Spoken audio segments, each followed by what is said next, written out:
Hello, friends. I want to tell you my story. This is going to sound cliche, but I've always been different. I noticed it when I was 5, though I couldn't quite explain it then. People around me always laughed, cried, got angry, etc. I could mimic it well, but I never felt it. I remember one moment clearly. I was 7 years old, sitting in the basement of a church. Our youth pastor, a dull-eyed man who reeked of coffee and sweat, asked a simple question: "Do you love your parents?" Without hesitation, every single hand shot up. Except mine, of course.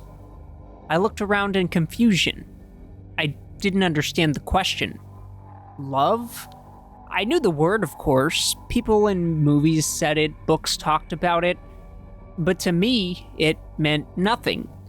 I had no frame of reference.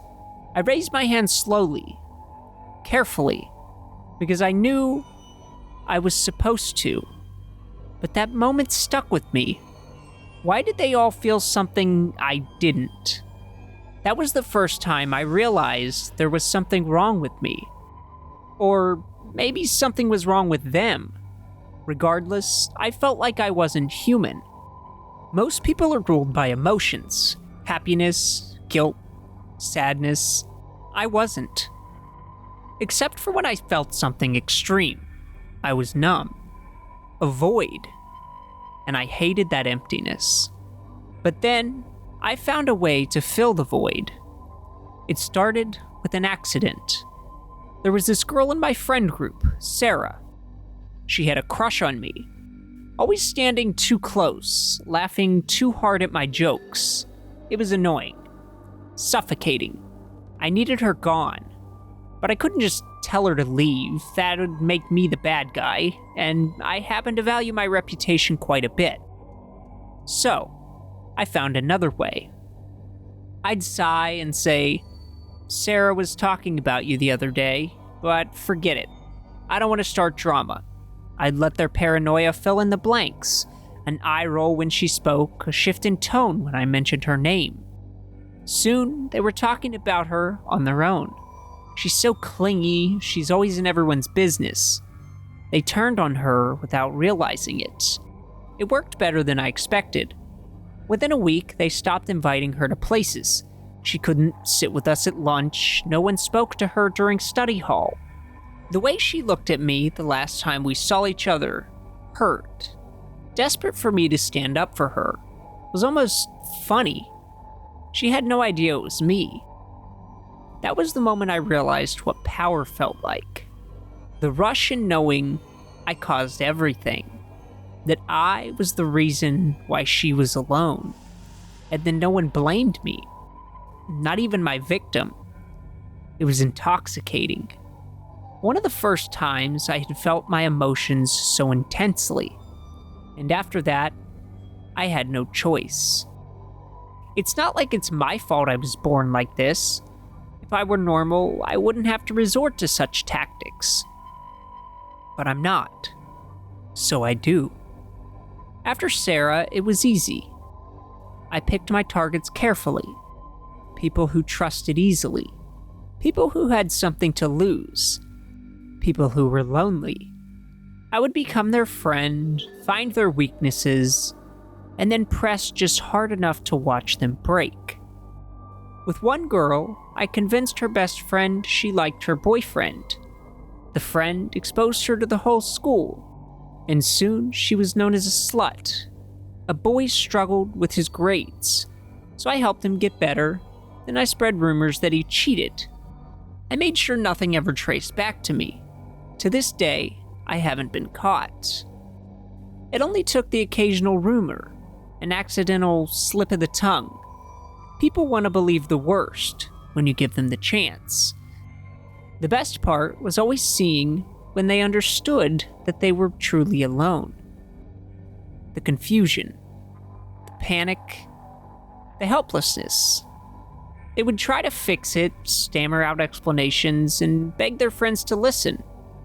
But no one ever did. It was amazing. And the most intoxicating part? The risk. The tightness in my chest when someone started asking questions. The spike of adrenaline when I was doubted by the occasional teacher. The knowledge that if I was caught, I would be punished. My reputation would be ruined. I would suffer the same fate I gave my victims. That thrill became my drug. And like any addict, I needed more. But like all highs, it faded too fast. So I escalated. The rumors became crueler. I wanted to see how far I could push someone. I made them cry. I made them beg. I watched as their misery deepened, testing how much a human could take mentally before they completely broke. And then, when I was 13, I made someone die. His name was Ethan. He was quiet, awkward, and lonely. The kind of kid who wore the same hoodie every day and flinched when people walked too close. He was perfect. I was crueler than usual, but I was going through puberty. Can you really blame me? I started the same way I always did, by spreading rumors about him. Ugly, vicious ones. I told people things he'd never even thought of. Things that made their faces twist in disgust. I made sure no one spoke to him. Got to the point where, if he drank from a water fountain, no one else would use it for at least 2 days. I convinced his only friend, some kid named Jake, that Ethan had been making fun of his lisp. Something he was incredibly insecure about. Jake didn't believe it at first, but after a couple more tries, he stopped sitting with Ethan at lunch. Stopped waiting for him after class. The first time I saw Ethan sitting alone, staring down at his untouched food, I felt something light up inside me. Ethan tried to fight it at first. He confronted people, his voice trembling, his hands shaking, as he denied the rumors. But the more he struggled, the worse it got. I'd see him in the hallways, his shoulders hunched, sobbing as his eyes darted around like an animal. It was pathetic, and I loved it. Usually I would have ended it there, but maybe because I was a growing boy, or maybe I was just bored. It wasn't enough, so naturally, I continued. Eventually, things turned physical. Of course, I didn't participate. I was too smart for that. But I watched. Oh, did I watch. There was a group of guys, bigger and meaner than me, who took things to a whole new level. They'd corner Ethan in the locker room right after gym, shove him into the showers fully clothed, and beat him until he couldn't stand. They'd burn him with lighters, leaving marks on his thighs and stomach. Once, they duct taped him to a chair and left him in the janitor's closet for hours. I'd hear about it later, see the videos they recorded, and I'd laugh along with everybody else. But secretly at night, I'd watch those videos in my room. Rewind, play, rewind, play. His fear, his humiliation. It was intoxicating. I hoped it would continue forever. And then, one day, he just broke. It seemed like he wasn't even there anymore. He'd just take it, his face blank, his eyes empty, like he'd given up. He didn't even cry anymore. It was almost disappointing how easy it became. But it also made me want to push harder, to see if I could get any kind of reaction out of him. A week later is when it happened. Hung himself in his bedroom. His mom found him. I remember sitting in class when they made the announcement. A teacher with red eyes, students gasping in shock, few of them crying. But me? I sat still, my pulse racing.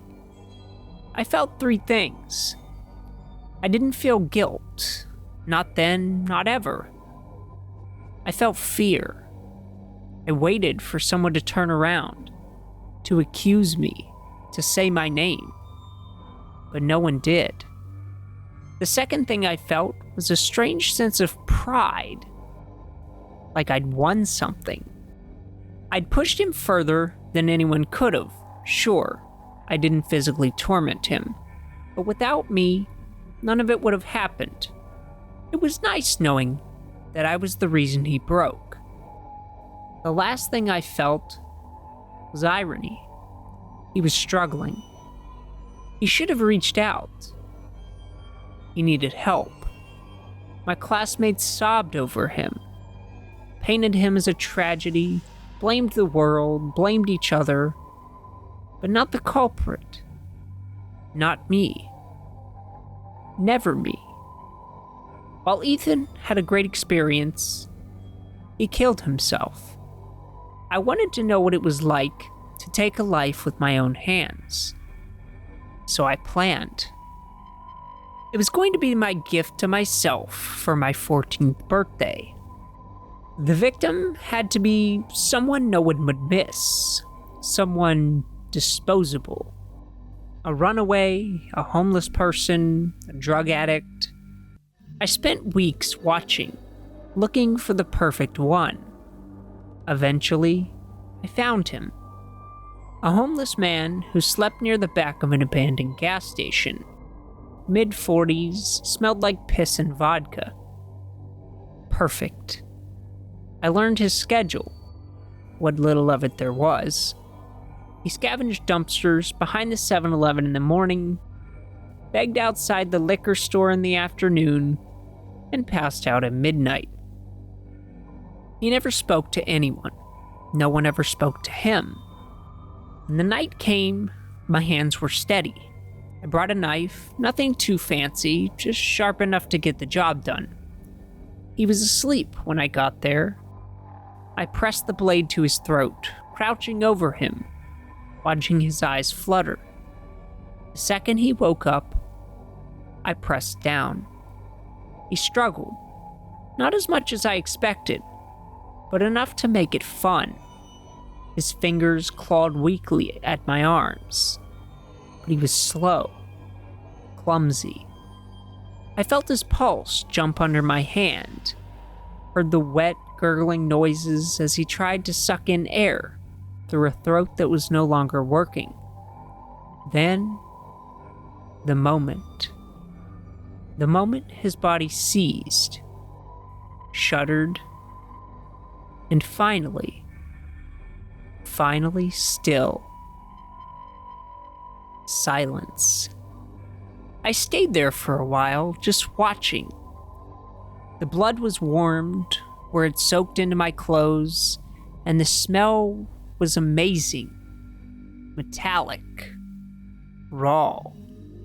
But the best part was watching the stillness.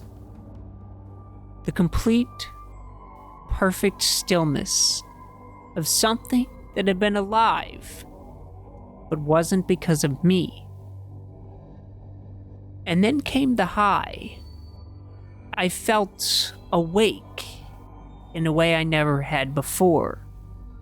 I felt weightlessness, untouchable, like I could do anything.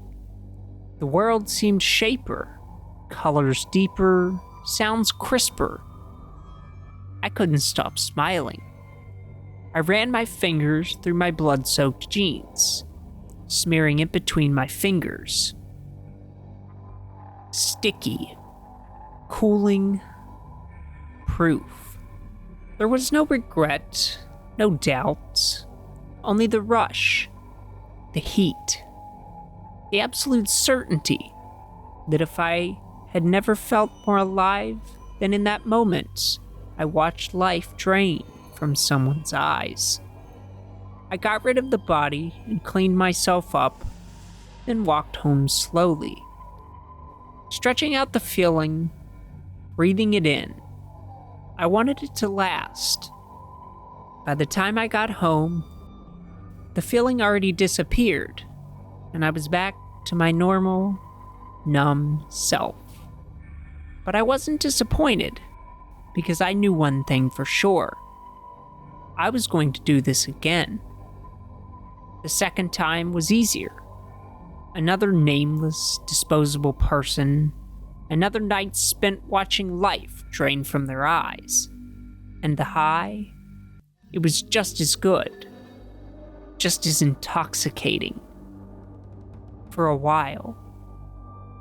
But then, something changed.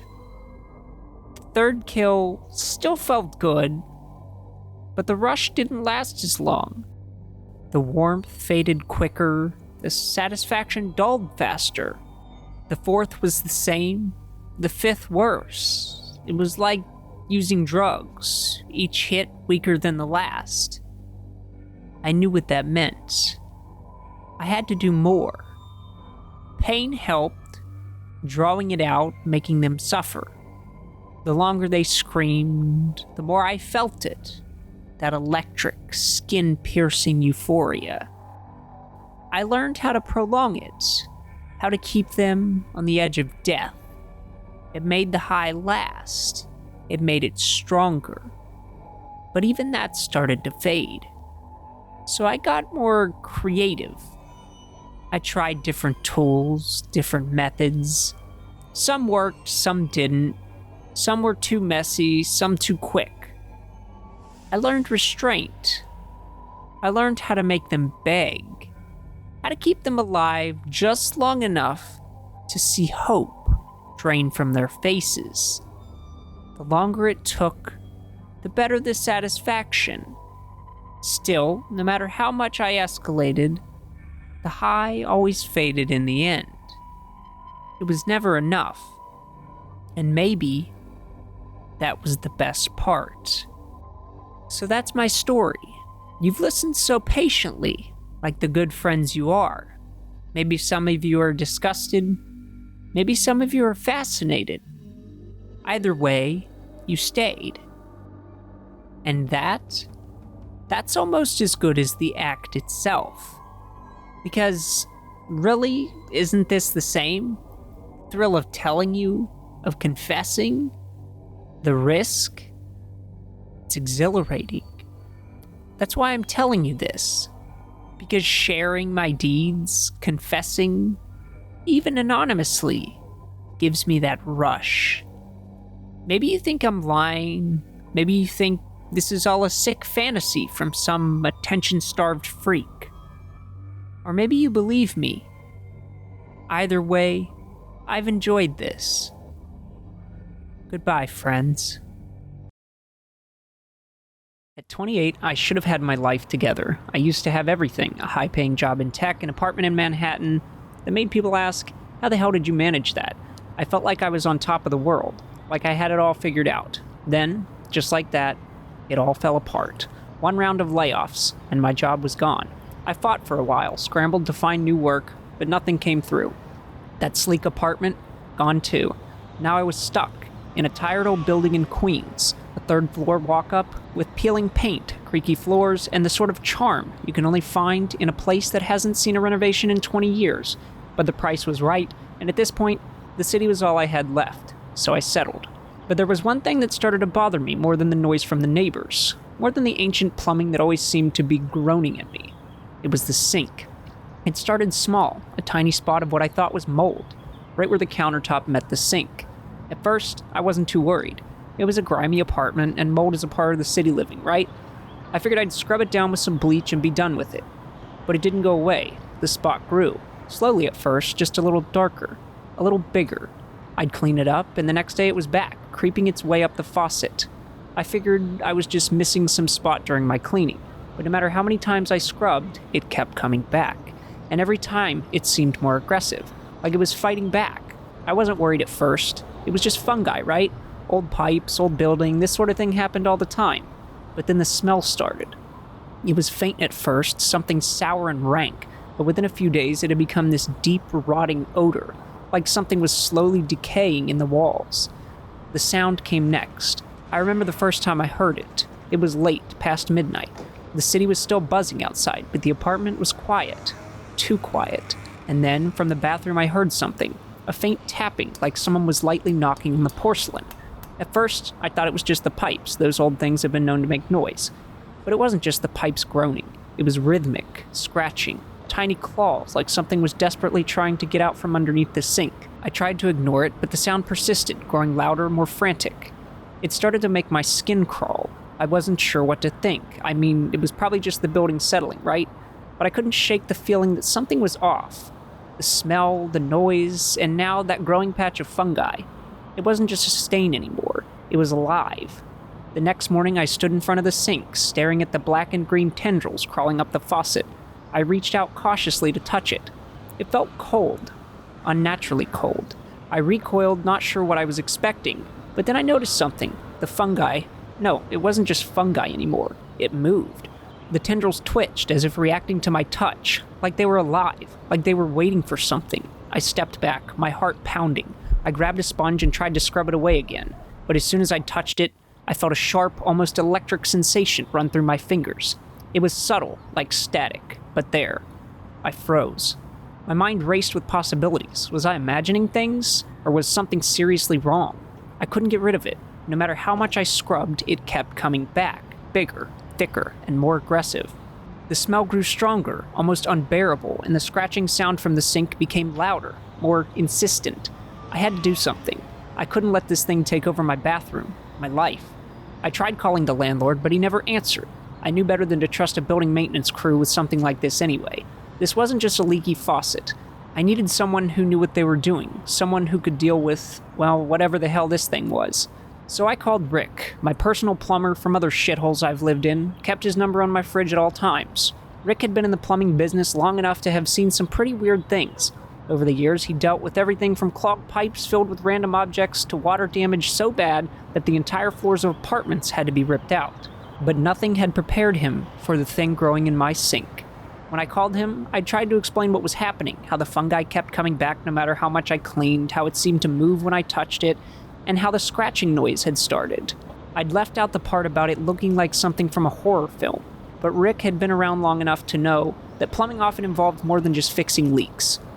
So when Rick arrived, I half expected him to dismiss it as just mold or just a bad pipe problem. But that wasn't Rick's style. He was a no-nonsense kind of guy, and when he saw the fungi, his face immediately changed. He crouched down beside the sink, his eyes narrowing as he took in the growth. It wasn't just any fungi. He'd seen a lot of things growing in old pipes, mold, mildew, even algae. But this was different. This looked too deliberate, too organized, like it had purpose. He leaned in closer, poking at the tendrils with a tool from his belt. He didn't touch it directly, but the way he was studying it, I could tell he recognized it. "Zombie ant fungus," he said, his voice steady but with a hint of surprise. I stared at him, not sure if I'd heard him correctly. What? What the hell is that? Rick wiped his brow with the back of his hand, looking a little more serious than usual. Zombie ant fungus. It's a parasitic fungi called Apiocordyceps. It doesn't just grow in places like this, but I've seen it before, in places with bad plumbing. You know, older buildings with leaky pipes where moisture builds up. But I've never seen it in a sink before, especially not this bad. I looked at the sink, still trying to process what he'd just said. Okay, but how do you know it's this specific fungus? Rick took a step back, clearly thinking through his answer. You see, I've been doing this for a long time, and I've dealt with a lot of old buildings. Lots of weird stuff grows in the pipes and walls, but this type of fungus, it's pretty distinctive. It doesn't just grow like regular mold, it spreads out in these tendrils like it's reaching for something. And if you touch it, it reacts, almost like it's alive. That's the giveaway.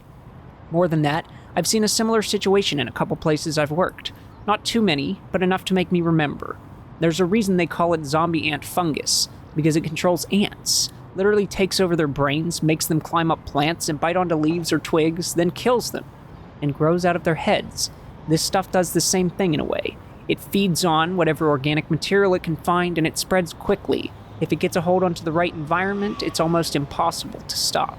I just stood there, trying to absorb the absurdity of it all. Wait, I said, swallowing. You're saying this stuff is alive? That's insane. How does it even get in here? I mean, I don't have any ants in my pipes, Rick grunted.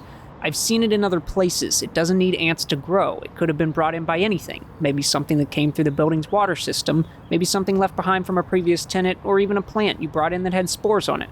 Hell, it could have been living in the pipes for years and just now found an opening. Doesn't matter. What matters is it's here now, and you need to get rid of it before it takes over. I looked at the tendrils once more, now knowing what I was looking at. I wasn't sure if I felt more relieved or terrified that Rick knew exactly what it was. He immediately got to work, taking out a large bottle of something that looked like industrial cleaner, something stronger than I could have imagined. He said it was a special solution for biological infestations, but the truth was, I didn't care much about the specifics. I just wanted the thing gone. He sprayed it generously, his eyes narrowing as the fungi began to react. I watched, half in awe, half in disgust, as the tendrils shriveled slightly in response. It wasn't gone, not by a long shot, but for the first time since I'd noticed the growth, it seemed to be stopping. Rick stood up and wiped his hands on his pants, eyeing the sink. Alright, this should slow it down a bit. I'll be honest with you, man, you'll need someone who can deal with this more thoroughly. But this'll keep it at bay for now. Give it a couple of days, check on it, see if it starts growing back. If it does, call me and I'll come back. We'll take it from there. I nodded, desperate for something to work. Thanks, Rick. I'll call you if it gets worse. But hey, you're sure it's safe, right? I mean, that stuff you sprayed? Rick didn't look at me, just grabbed his tools. Safe? Well, I wouldn't drink it if I were you, but it'll do the job. Just don't go touching it for a while. Give it a couple of days to settle. With that, he left. And I was left in my apartment with my sink, the memory of the tendrils twitching in my mind, and a sinking feeling in my stomach. For the next couple of days, the noise from the sink stopped. The smell too. The fungi didn't grow. For the first time in a long while, I actually thought I could breathe again. I thought Rick had done it. He'd stopped whatever strange thing had been taking root in my bathroom. But then the dreams started. At first, it was just the unusual scattered nightmares, jumbled images of my life falling apart, me standing at the edge of some great abyss, unable to climb out. But as the days went on, the dreams became clearer, more detailed, more alive.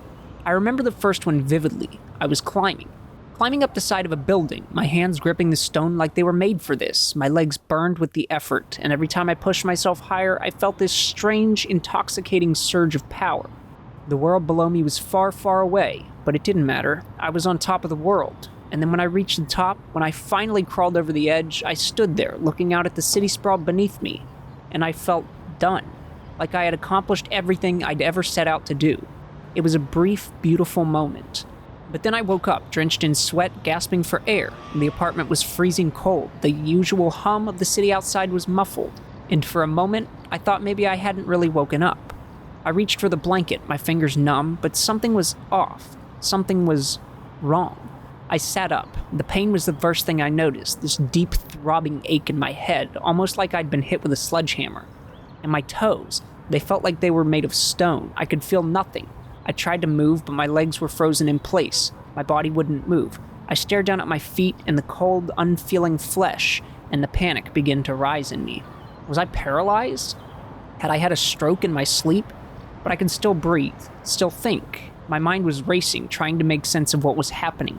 The pain in my head grew worse, and then the scraping sound started again. But it wasn't coming from the sink anymore. It was in my head. We must spread. The whisper wasn't in my ears, it was inside me, like my very thoughts were being hijacked.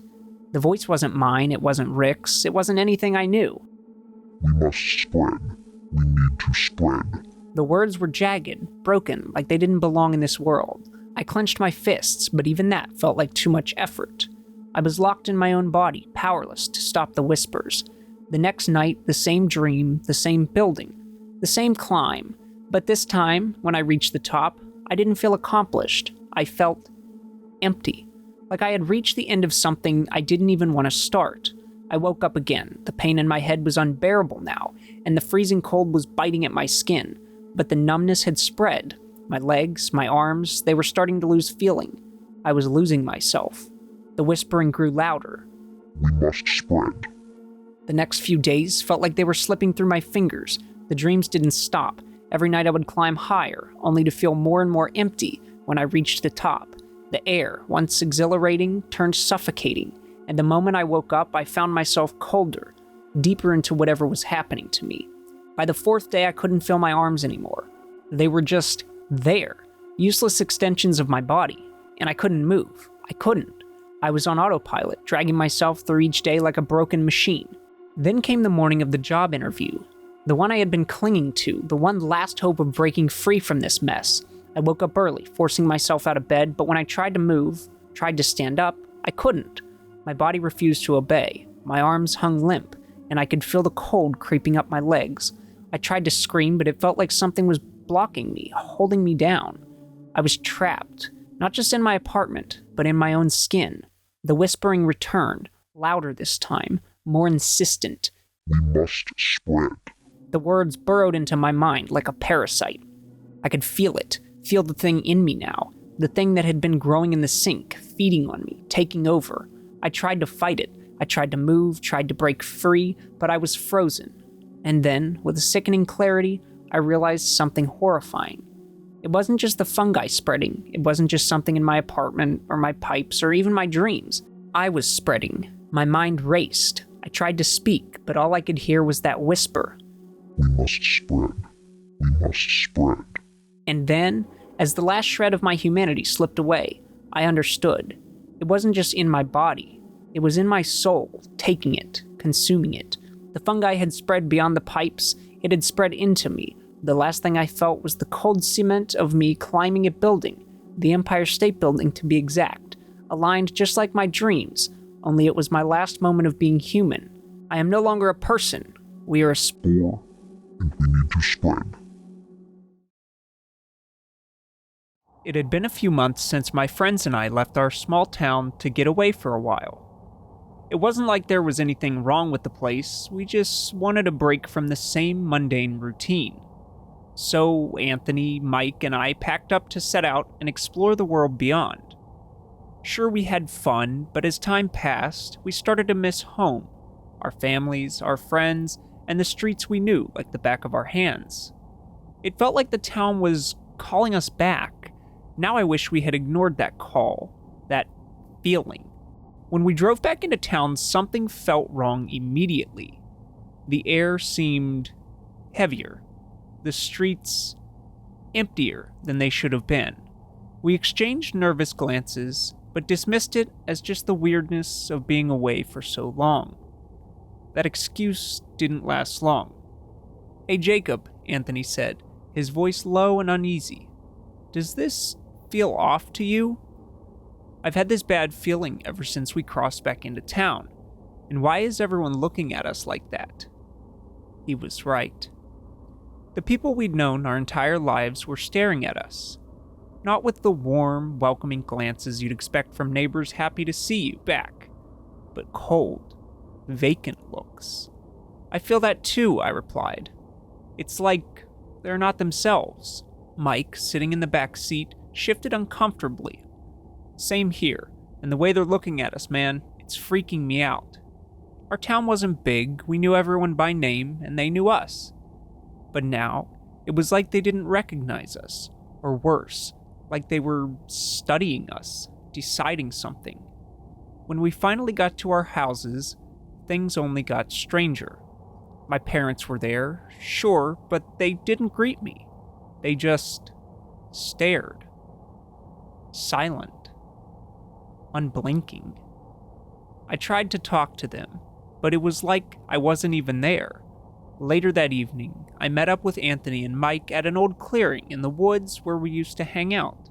Even my family's acting like I'm some kind of stranger, Mike said, pacing back and forth. They didn't even say a word to me, just stared. "Same," Anthony added, running a hand through his hair. "It's like they're not them anymore." Half jokingly, I said, "What if they were being controlled or something?" "You're not serious, right?" Anthony asked. "I don't know, nothing else makes sense. Why else would they be acting like this?" We didn't have much time to debate it. Out of nowhere, a man appeared at the edge of the clearing. He was tall and gaunt, with a face so pale it almost glowed in the moonlight. His eyes were sunken and empty, and he kept repeating one word. "Sacrifice." Over and over again, in a voice that didn't sound human. It wasn't loud but it was chilling. "What the hell?" Mike whispered, backing away. Before we could react, more people appeared. Dozens of them, stepping out of the shadows, surrounding us. They didn't say a word, just lunged at us. The next thing I knew, everything went black. When I came to, I was tied up in what looked like an abandoned warehouse. My wrists were raw from the ropes, and my friends were slumped over, still unconscious. Panic started to set in, but I forced myself to stay calm. I twisted my wrists back and forth until the rope loosened enough for me to slip free. I was about to untie Anthony and Mike when I heard footsteps. Heavy, deliberate footsteps. I dove behind a stack of crates, my heart pounding in my chest. 2 people walked in, whispering to each other. I couldn't make out everything they said, but I caught a few words. Escape, hunt, and prepare. They didn't stay long, but their presence was enough to rattle me. When they left, I rushed back to my friends and untied them. They groggily came to, and I explained the whole situation. Before we could come up with a plan, we heard a low, guttural sound. It didn't sound human. We froze as a shadow loomed at the far end of the warehouse. The thing that stepped into view was massive, easily 20 feet tall. Its body was twisted and asymmetrical, like it had been stitched together from other creatures. Its head was elongated, with too many eyes, some blinking, others lifeless. Its arms were long, ending in jagged claws that scraped against the concrete floor. What the fuck is that? Anthony whispered, his voice trembling. The creature turned its many eyes on us, and for a moment, none of us could move. It let out a deafening roar and lunged. We ran, we didn't even think, just bolted in different directions. I knew it was a terrible idea, but panic had taken over. I heard Mike scream, and when I turned, I saw the creature's claw impale him. Blood poured from his chest as he fell limp. "Mike," I screamed, but there was nothing I could do. Anthony and I kept running, but the creature was relentless. I looked back just in time to see it grab Anthony and slam him into the ground. "Anthony!" I wanted to go back to help him, but I knew I couldn't. Tears streamed down my face as I kept running. Somehow, I made it out. The town was even more eerily empty now, and I didn't encounter a single person on my way out. I don't know how I escaped, but I've been on the run ever since. I lost everything that day. My friends, my family, my home. No one believes me when I tell them what happened. My therapist thinks it's all a delusion, coping mechanism for some imagined trauma. But I know the truth. That creature is still out there. I see it in my nightmares, and sometimes I feel like it's watching me, waiting. I just wish I could have saved them. This story comes from one of my coworkers, Chris. He moved to Iowa about 3 years ago, and this happened not long after. I'll let him take it from here. Okay, so there was this one thing that happened to me late at night around 11:30 p.m. or so. I don't remember. Driving this road from my work at A&W just outside of town and heading back to where I used to live, a smaller town called Ochiden. Now, I never saw much out there. It was quiet, dark, maybe a little creepy, but what country road isn't at night? Most of the time, I'm just jamming out to my radio on the 20 minutes or so from my work to my house. I rarely see other cars out there, maybe one or two, sometimes a semi, but most of the time it's pretty lonely. If the stars are out, it's actually really beautiful, but when it's cloudy, it's still pretty dark. There are light poles, but there's only one per intersection. The first one meets a highway, and the second one is the corner I turn for home. Not much light between these places. There's been a few times where I dealt with deer, but never got into an accident. Back in Illinois, they're just as much of a problem. But there was something else. For 3 nights in a row, I saw someone just standing at the edge of a ditch, back to the corn and facing the road, completely still. I noticed him, or whatever it was, for the first time one night, between the first intersection and Ochiden. The first time I barely noticed as I drove past, and looking back, I don't think he ever moved, even as my bright-ass headlights should have made him at least wince and shield his eyes. But no, he was as still as a statue.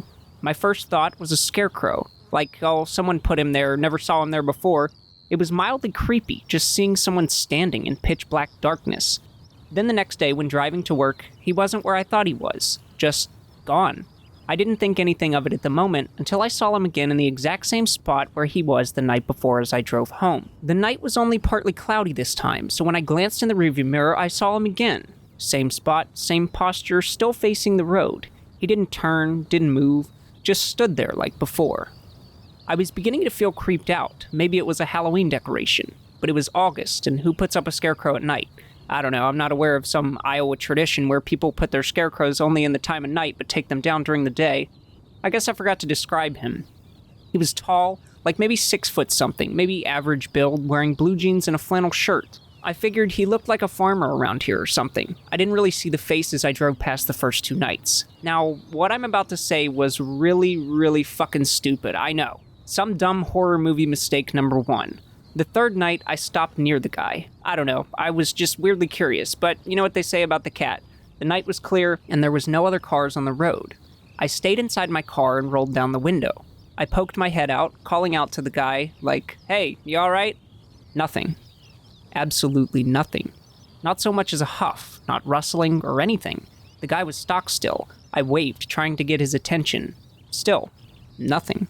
The air outside was thick, humid, heavy, almost hard to breathe, and it was quiet. Not just late-night quiet, but wrong quiet. No crickets, no wind, nothing. Like everything in the general area just dropped dead. The guy didn't move at all, not so much as a twitch. Fully creeped out by now, I decided it really wasn't worth it. Maybe it really was just a scarecrow, and I, being a dumbass, tried talking to it. But now, I'm not so sure it was, because the second I looked down, just for a second, he was next to my fucking car, standing right there. Too close, too fast. I don't know how, and I don't care to know how. There was a fucking ditch between the corn and the road. How the fuck did he jump over in less than 2 seconds without making a sound? Like I said, I don't care to know, I don't want to know. Obviously, I freaked the fuck out and hightailed it out of there, tires peeling out, and no doubt leaving skid marks on the road, not sticking around to figure out what the fuck that thing was. I didn't look back. I sped all the way home, never saw it again. I still don't know what that guy's face looked like. I don't think I've seen anyone like that before or since. So yeah, that's my story. I've since moved from Ochiden. I don't go out there except to visit my daughter and granddaughter. Thankfully, not at night. The road stretched endlessly ahead, the headlights carving a narrow tunnel through the night. My hands rested firmly on the steering wheel, my thumbs tapping absent-mindedly to the soft hum of the radio. The world outside was quiet. Too quiet. With only the occasional flicker of trees rushing past. I hadn't seen another car for miles. This was supposed to be good for us, a weekend away from everything. The noise, the routines, the lingering weight of Sarah's absence. She wasn't gone, of course, just away for the weekend, out with friends, laughing, unwinding. She deserved that. I told her to go, to enjoy herself. I could handle things. A camping trip with the kids sounded perfect. Fresh air, s'mores, a crackling fire under the stars. Yeah, we needed this. Emily was excited, bouncing in her seat even before we left the driveway, her tiny legs swinging. Ryan didn't complain. That was something. He missed his mom, even if he wouldn't say it. I felt it in the way he stared out the window, quiet and distant. Maybe this trip would bring us together again. A chance to feel like a family. The clock on the dash glowed, 9:42 p.m. The highway had long since faded into winding back roads. The kind where the trees leaned in too close, branches clawing at the edges of the light. The stars barely peeked through the dense canopy above. I glanced in the rearview mirror, seeing Emily's head bobbing as she fought off sleep. Ryan sat on the opposite side, his hoodie pulled up, eyes lost somewhere in the dark woods outside. Yeah, this was gonna be good. We just needed to get there. Alright, who's ready for an adventure, I said, forcing my voice to sound lighter than I felt. Emily stirred, mumbling something too soft to hear. Ryan didn't answer. He hadn't said much the whole trip. I sighed, shifting in my seat. And that's when I saw it. A flicker of light appeared between the trees. Too bright, too steady to be a firefly. It hovered, unnaturally still, just beyond the tree line. I blinked, narrowing my eyes. A lantern? Headlights from another car? No, we were in the middle of nowhere, no houses for miles. The light moved. Not flickering, not swaying, but gliding smoothly alongside the car, keeping pace. My stomach tightened, my fingers curled tighter around the wheel. It wasn't a light, not really.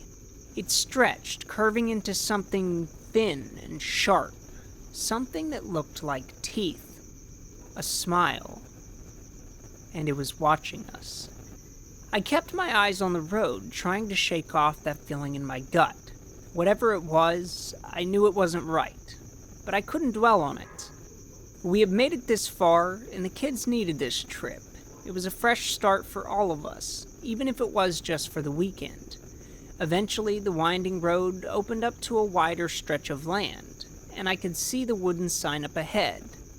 Cedarwood Forest Campground, it read, the letters weathered but still visible. A familiar relief washed over me. We'd made it.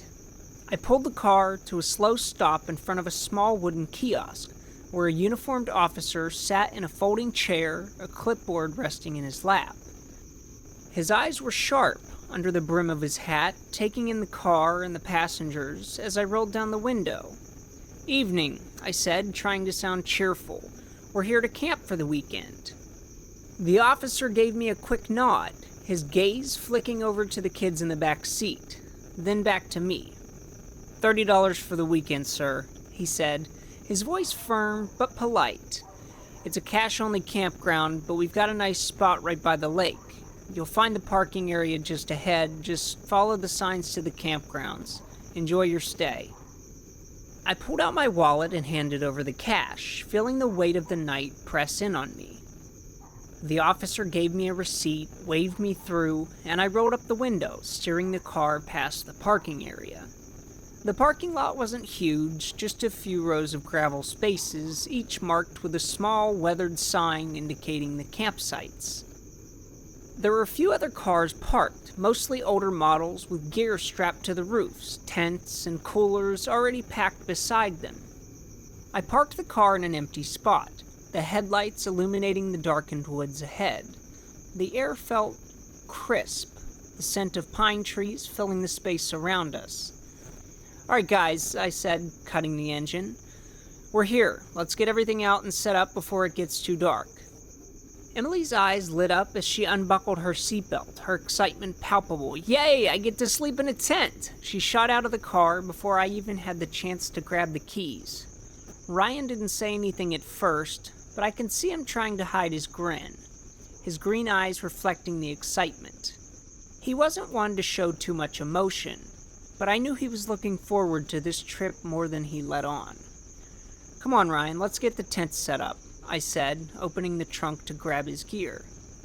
Yeah, he muttered, but I could hear the enthusiasm behind it.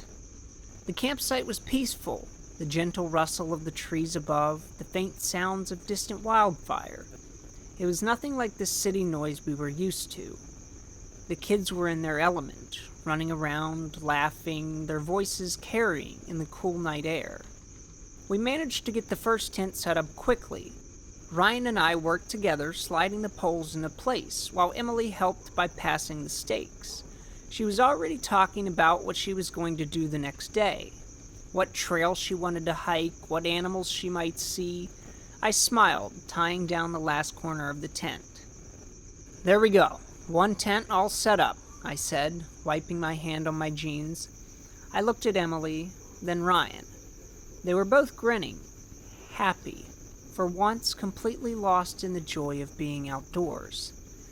"Can I help make the fire?" Emily asked, her hands clasped together. "I want to roast marshmallows." Ryan rolled his eyes playfully but nodded. Yeah, sure, kid. We'll make the best fire ever. I chuckled, starting to feel the sense of relief creeping in. Maybe, just maybe, this would be the escape we needed.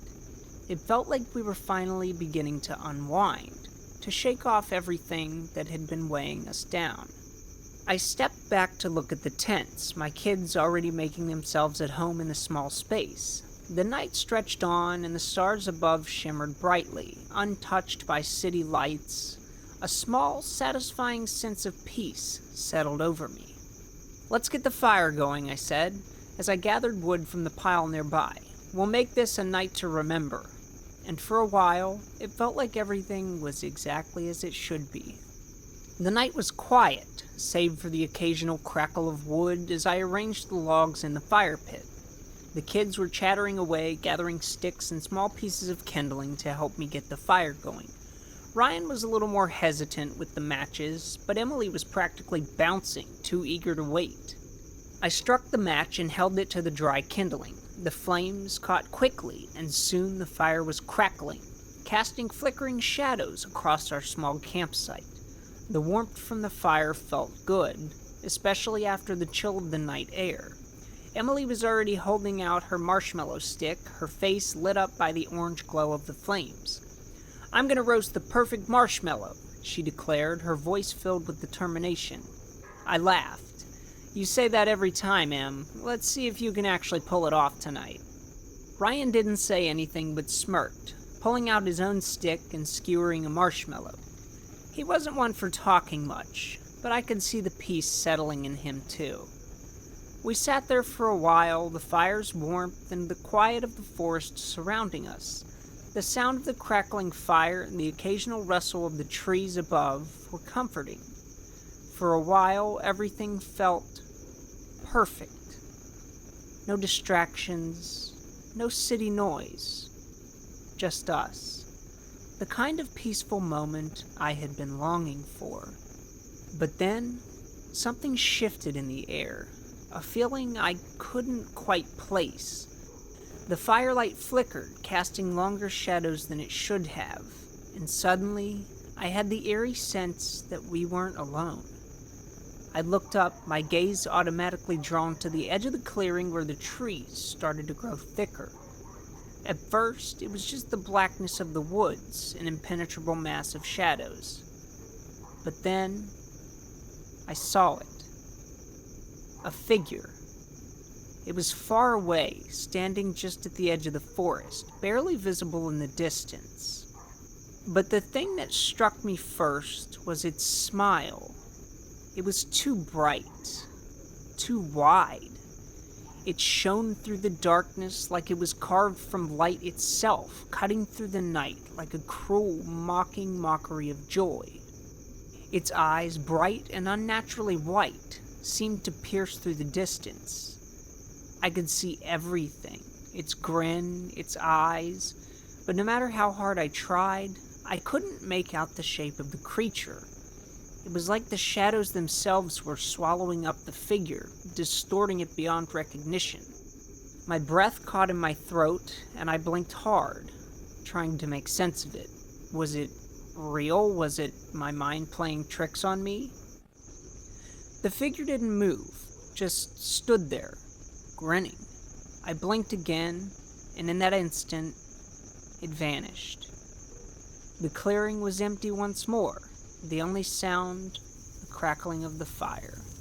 I shook my head, telling myself it was nothing, just the dark woods playing tricks on me, but the unease still clung to me, like a second skin. I forced myself to focus back on the fire, to focus on the kids. Everything all right? Ryan asked, his voice sharp, as if he sensed the sudden shift in my mood. Yeah, just got a little distracted, I muttered, trying to shake the feeling off. Nothing to worry about. But I couldn't ignore the knot that had formed in my stomach. The image of that smile, that unnatural grin, lingered in the back of my mind. I shook my head again, forcing myself to focus on the present. Emily was happily toasting her marshmallow, oblivious to the tension that had settled into the air. Ryan, too, seemed fine, poking at the fire with the stick, his expression as casual as ever. But even though the firelight was warm, I couldn't shake the chill that had crawled up my spine. We stayed out there for a while longer, trying to enjoy the moment.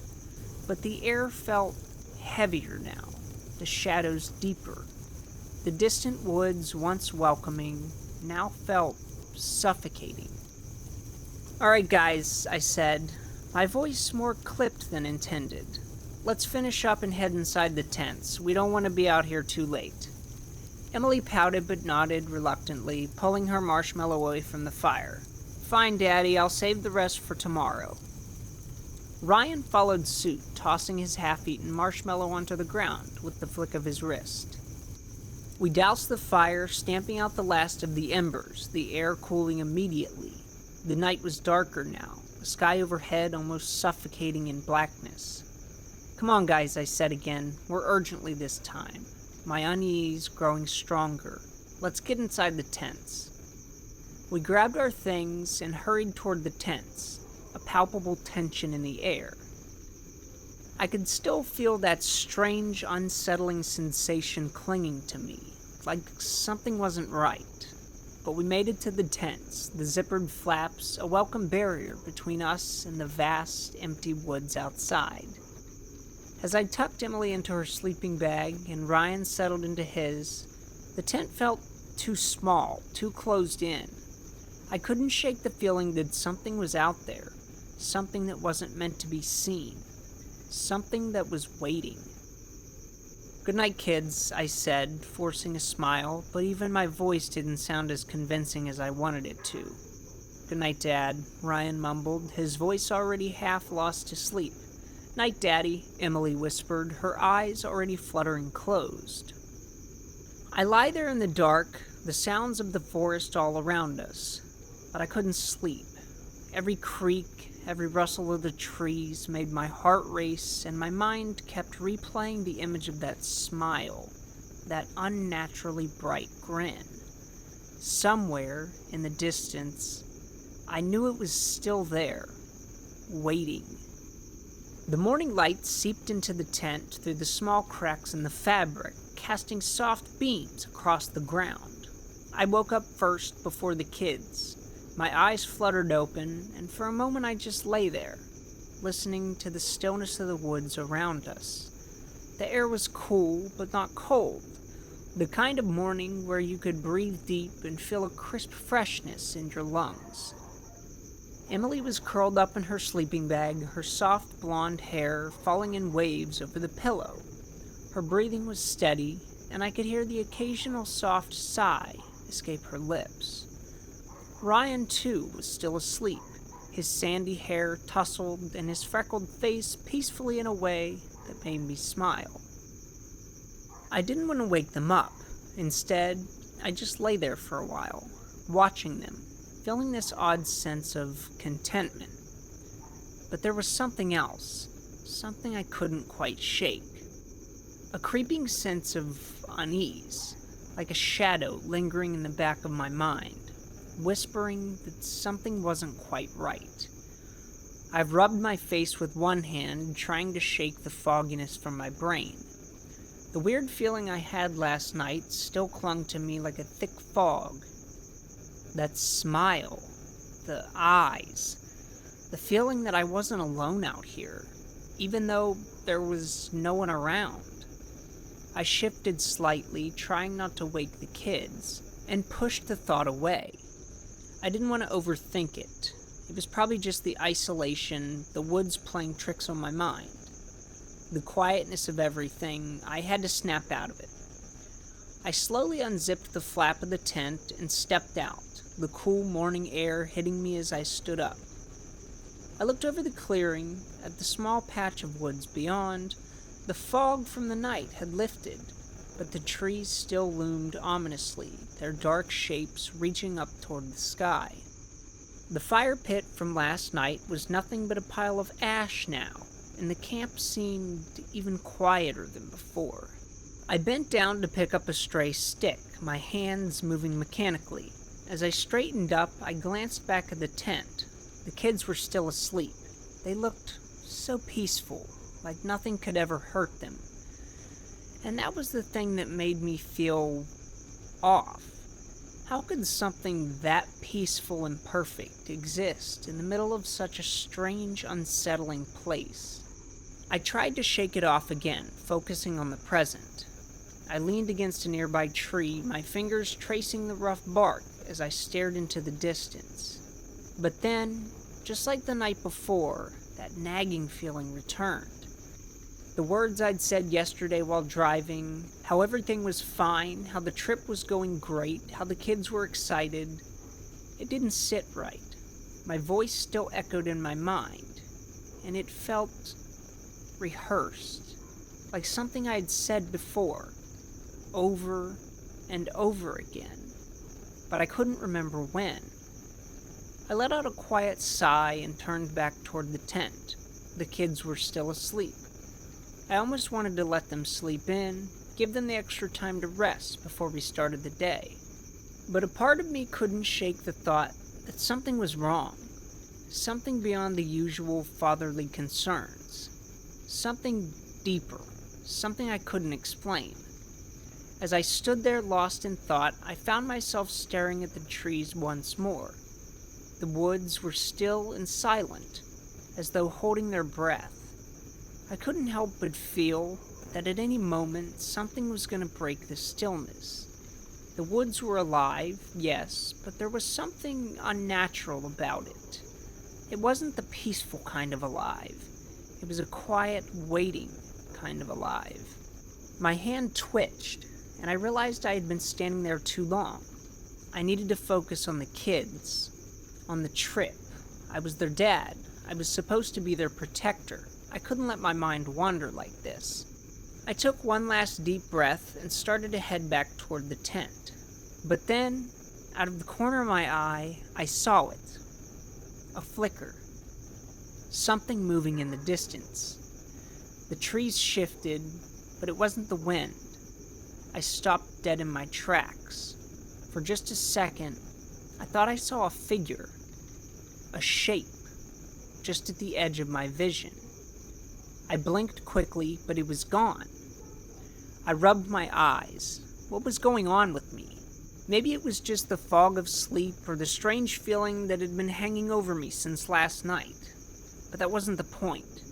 The point was, something wasn't right. I shook my head and walked back to the tent, trying to clear my thoughts.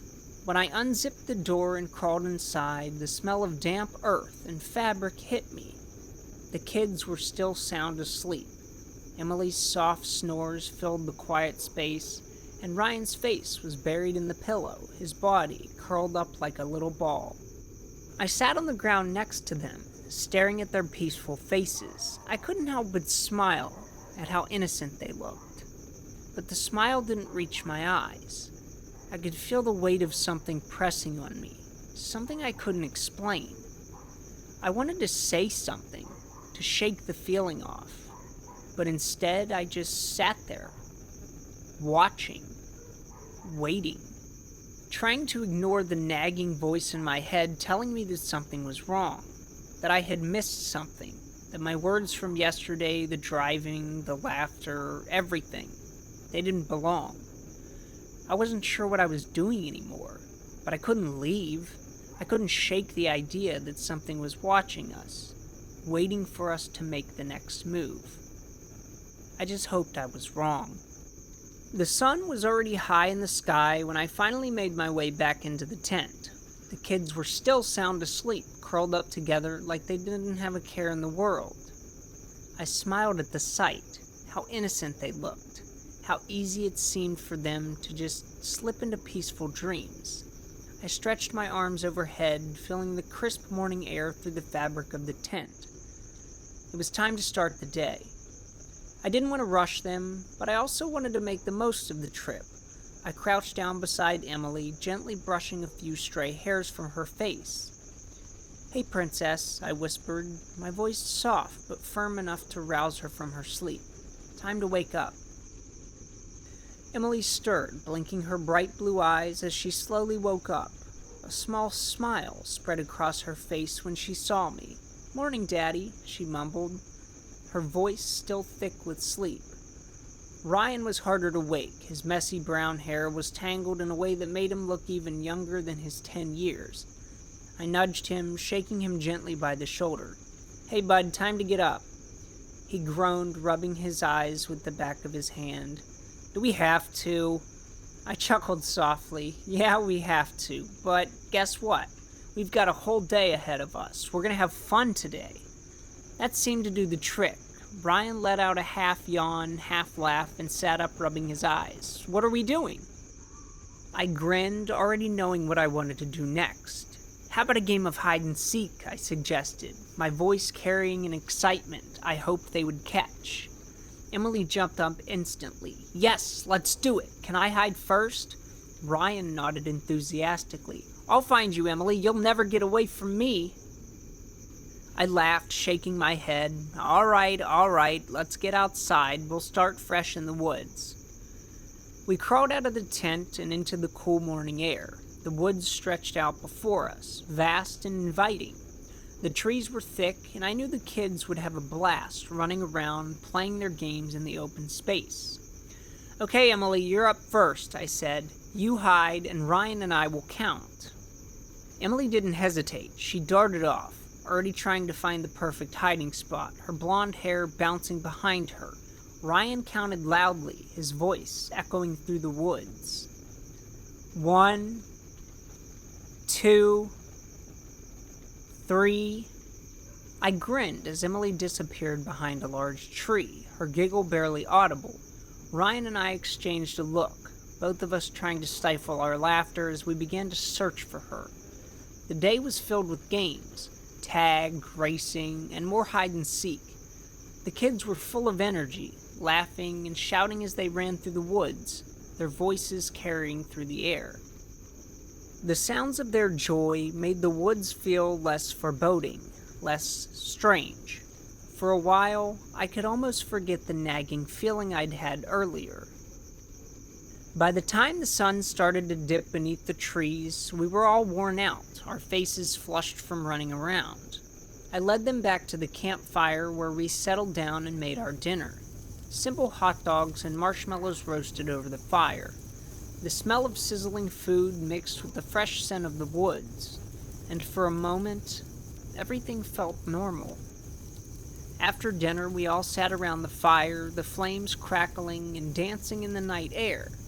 The sky was clear, the stars twinkling above, and the moon hung low, casting an eerie glow over the camp.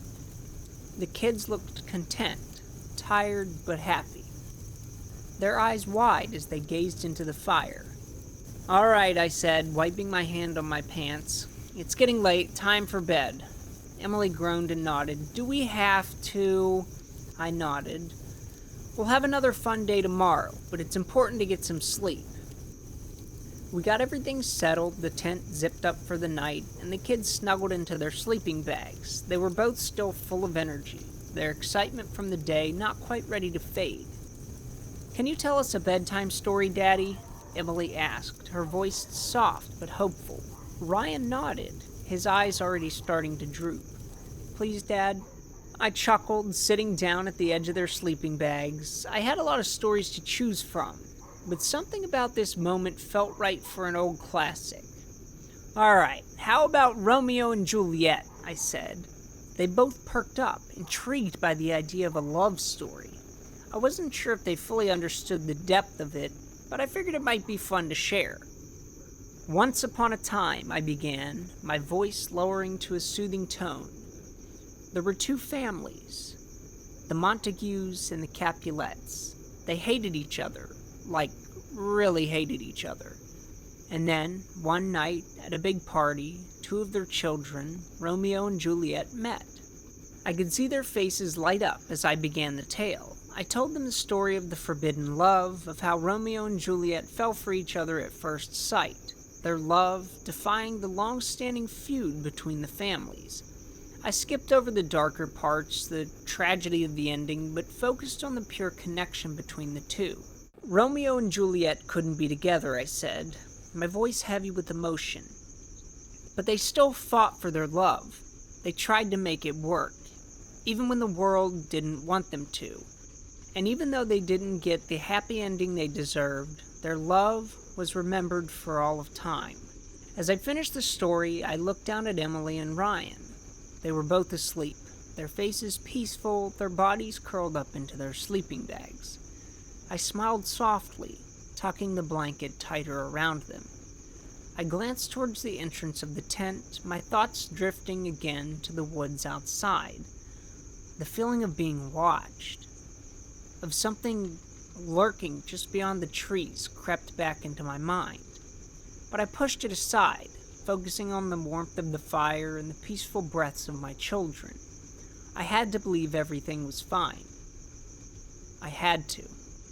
I woke up in the middle of the night, my body stiff with tension, my eyes snapping open hard as I heard it, the sound that didn't belong. At first I couldn't place it. A low wail, distant but unmistakable. It wasn't the usual wildlife noises of the forest.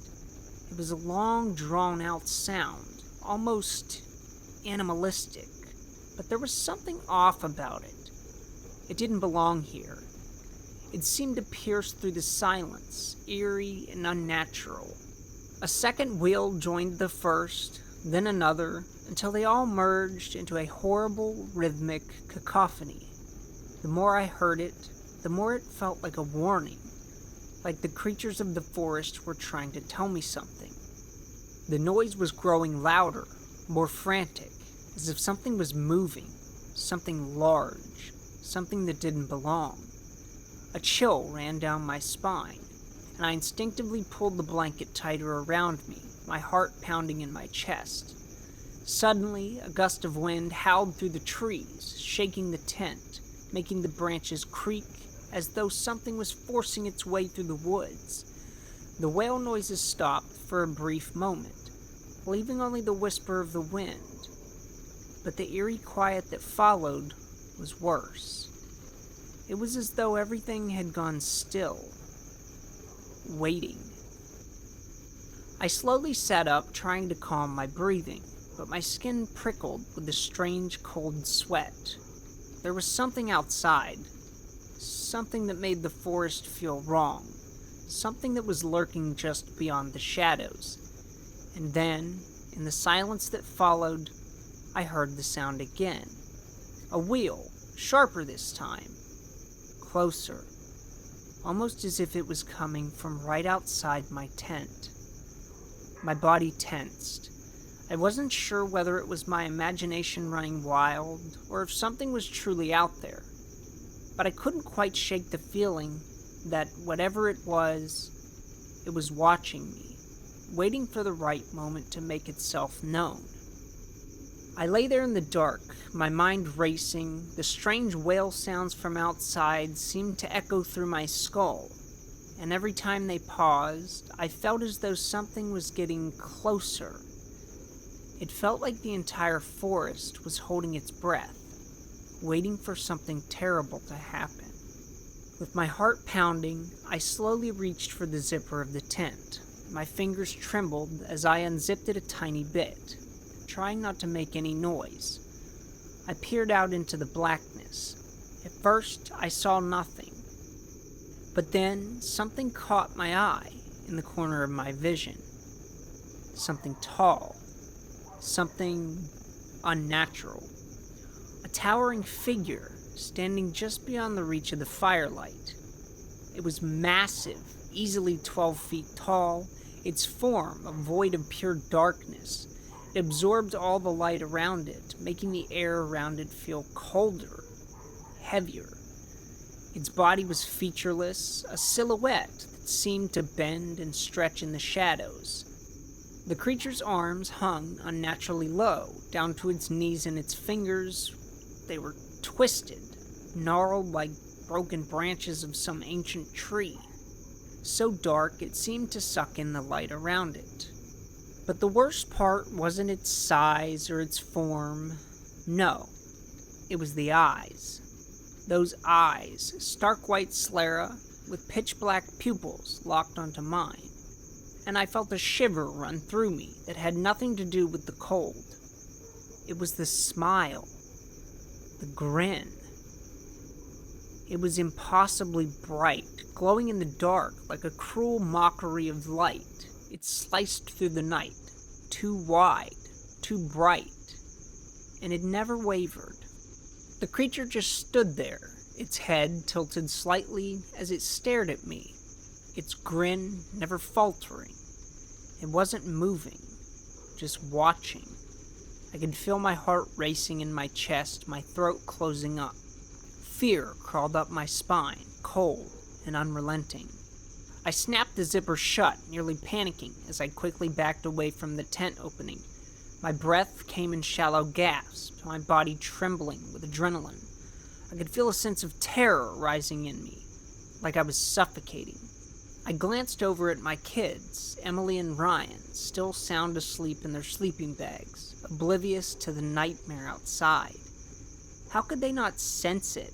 How could they sleep through this? I forced myself to calm down, but my mind was screaming. I had to get us out of here. I had to leave. But I couldn't think straight. Not yet. I needed to wake them, get them moving. Hey kids, wake up. We need to go. It's time to leave. I whispered urgently, my voice hoarse. Emily stirred first, blinking sleepily at me, her expression confused. Dad, what's going on? Why are we leaving? Ryan groggily sat up, rubbing his eyes. What happened, Dad? Why do we have to go? I forced a smile, even though my stomach was tied in knots. There's been a change of plans. It's time to head home. We need to leave now, okay? I said, trying to sound normal, but I knew I was failing. My voice was too sharp, too panicked. Emily tilted her head, eyes narrowing slightly as she studied me. Dad, why do you look so scared? I froze, not knowing how to answer her. My heart was pounding too hard in my chest, my thoughts spinning too fast. I couldn't even bring myself to tell her the truth. Instead, I reached for the zipper again, my hands trembling. I unzipped it just a bit, just enough to peek outside. And it was gone. The creature was no longer there. I shoved my shoes on, fumbling with the laces as I tied them tightly. Hurry up, kids, I called.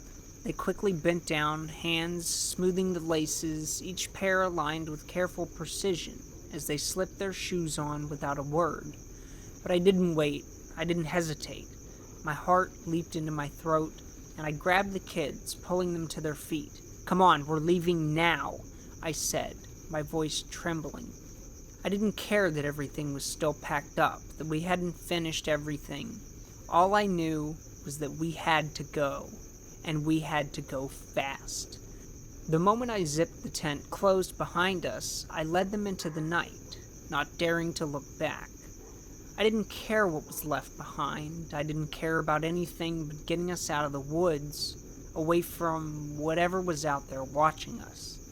The air felt thick with dread, like the forest itself was holding us in its grip, unwilling to let go. The silence was deafening as I urged my kids forward, my own fear gnawing at me, pushing me to move faster. Something was still out there, something that wanted to hurt us, and I had to get us to safety before it found us again. As we ran, the strange noises intensified. At first, it was just the wind rustling through the trees, but then came the sounds, the eerie, unnatural sounds. It was as if the entire forest had come alive. Dogs barking, sharp and frantic, pierced the air. But then it wasn't just dogs. Birds began to shriek and chirp, their calls frantic, overlapping with the barking. Owls hooted in the distance, their voices echoing through the woods. But it wasn't normal. It was all happening at once, in a chaotic symphony of animal sounds, and each noise seemed to be getting closer. Closer, as if something or someone was chasing us through the dark. I could feel the tension in the air, thick and suffocating, as I pushed the kids forward. They stumbled behind me, their legs tired, but I couldn't slow down. We had to keep moving. I was focused on the ground, watching every step, dodging roots, rocks, my feet pounding against the uneven terrain. The trees blurred past me, and their dark, gnarled branches reached out like claws. But I didn't have time to look up. I had to keep my eyes trained on the path, on where my feet landed. "Stay close," I shouted over my shoulder, trying to keep my voice steady, but it came out sharp, panicked. Emily and Ryan were right behind me, but I could hear them breathing heavily, their feet slapping against the forest floor, trying to match my pace. I heard Ryan trip, his feet catching on something, but he managed to keep his balance. "Come on," I urged, not daring to turn around. The animal noises were getting louder, closer. The barking sounded like it was directly behind us, the yelps echoing in the stillness of the night. And then there was the flurry of bird calls, more intense now, frantic, desperate, like they were being hunted too. The wind seemed to pick up, whistling through the trees, and every branch seemed to snap underfoot as I raced past them. "Faster!" I urged, my own breath coming in ragged gasps. I could hear my heart thundering in my chest, and the fear was suffocating. It wasn't just the animals, it was the feeling, the unmistakable sense that we were being watched, that something or someone was trailing us, just out of sight, but closing in with every passing second. The path was narrowing now, and I had to duck under branches and dodge low-hanging limbs. The forest around me was alive, with the sounds of chaos dogs barking, birds screeching, owls hooting. It was all blending together in a maddening cacophony that seemed to follow us, pulling us deeper into the woods. I glanced back once, just a quick glance, and saw nothing but darkness, but I could feel it. Something was out there, something chasing us. I could hear the kids breathing hard now, Emily's voice trembling. "Dad, what's happening? Why are we running?" I didn't have an answer. I couldn't even form a coherent thought. I just knew that we had to keep going. We couldn't stop. We couldn't look back. Every step felt like it was taking us farther from safety. But the noise, the unnerving chaos of the forest, it was closing in. It was as if the entire world was holding its breath, waiting for something to happen. But all I could do was run and keep running. We stumbled out of the woods, breathless and panicked, crashing through the underbrush, desperate to find any kind of safety. And there it was, the familiar building, the one where we had paid to get into the woods, where we had seen the security guard earlier. It loomed in the distance, the light from a single overhead lamp flickering in the haze of the night.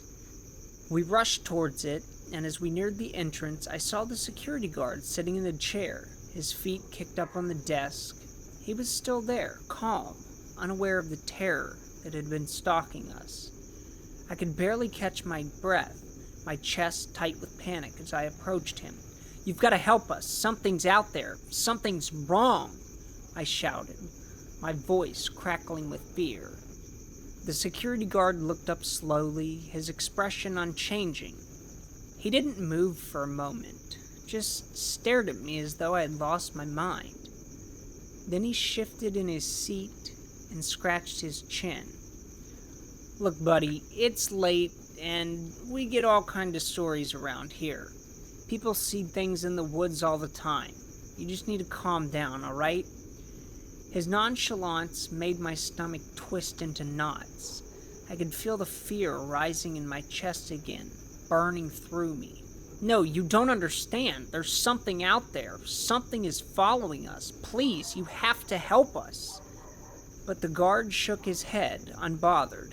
All right, I'm sure you've had a rough night, but it's just wildlife. Maybe you should head back to your car and get some rest." His dismissal was like a slap in the face. I felt a surge of frustration, of helplessness. The last thing I wanted to do was argue with this guy. He didn't believe us, and that only made it worse. Without thinking, I grabbed the kids by the hands. "Let's go," I muttered under my breath, barely able to get the words out. We didn't have time to explain. We didn't have time for anyone's doubts. We turned away and ran for the car. My mind was racing, my heart pounding. We had to get out of here. I fumbled with the keys, panic clouding my every move. My hands were shaking, my vision blurry as I tried to unlock the car. I could hear the security guard's voice calling after us, but I didn't care. I couldn't stay there, not with what we had seen. Finally, the door clicked open. I shoved the kids in, slammed the door shut, and started the engine. My hands were still shaking as I gripped the steering wheel, but I didn't stop to think. I floored the accelerator, speeding away from the woods, from the nightmare that had followed us. We drove in silence, my kids silent in the back seat. It felt like hours, but it couldn't have been more than a few minutes before I saw the familiar roads of home. 3 hours away. When I finally pulled into the driveway, the weight of everything came crashing down on me. It was still dark, still night, just like when we had left, but the silence of home felt like relief.